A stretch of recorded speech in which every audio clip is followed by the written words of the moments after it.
these. Number one, knowing yourself. Becoming a leader is synonymous with becoming yourself. It is precisely that simple and is also that difficult. That's very true. So how do we get to know ourselves? The most effective thing that he found across all the CEOs he worked with was a successful long-term marriage.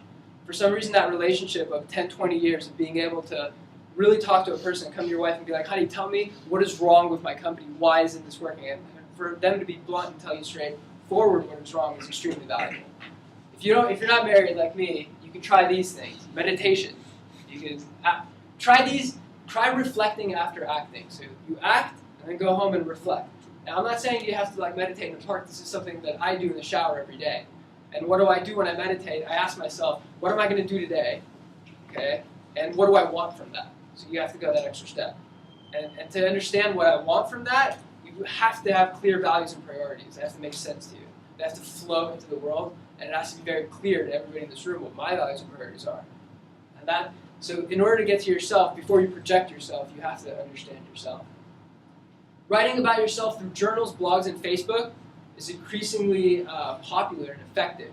I recommend you guys start a blog under a fake alias, make a new name, create a new person, create a new identity in this world, and you can write about your values and your priorities and kind of get test feedback. It's not real, nobody's going to notice. It's not going to affect your social life, but it's an effective way to express your ideas and kind of really understand how you will react in different situations.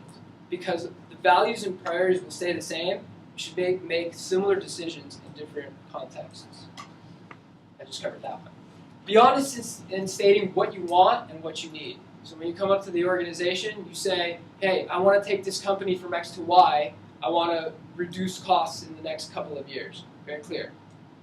It should make sense to everybody. Now, desire or passion cannot be taught. It just can't. But it can be activated by studying yourself.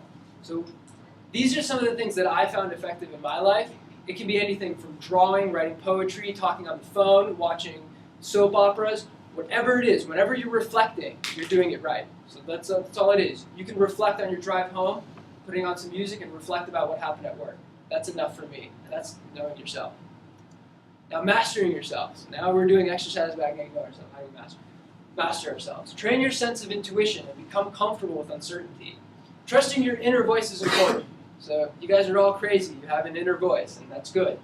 With practice, you will learn how to operate on instinct, that little 10-year-old boy or girl inside. Express yourself and don't prove yourself. This will make perfect sense as I go on. Know what you want, your abilities and capacities. So what can I do? What can I not do? So you're going to need help along the way, so you better be sure on what you can and can't do. Know what drives you, and that means what gives you satisfaction. So, like me, I'm a guy about thrills. I like speed. I like skiing, skydiving, like things with danger and risk. That drives me. Know what your values and priorities are.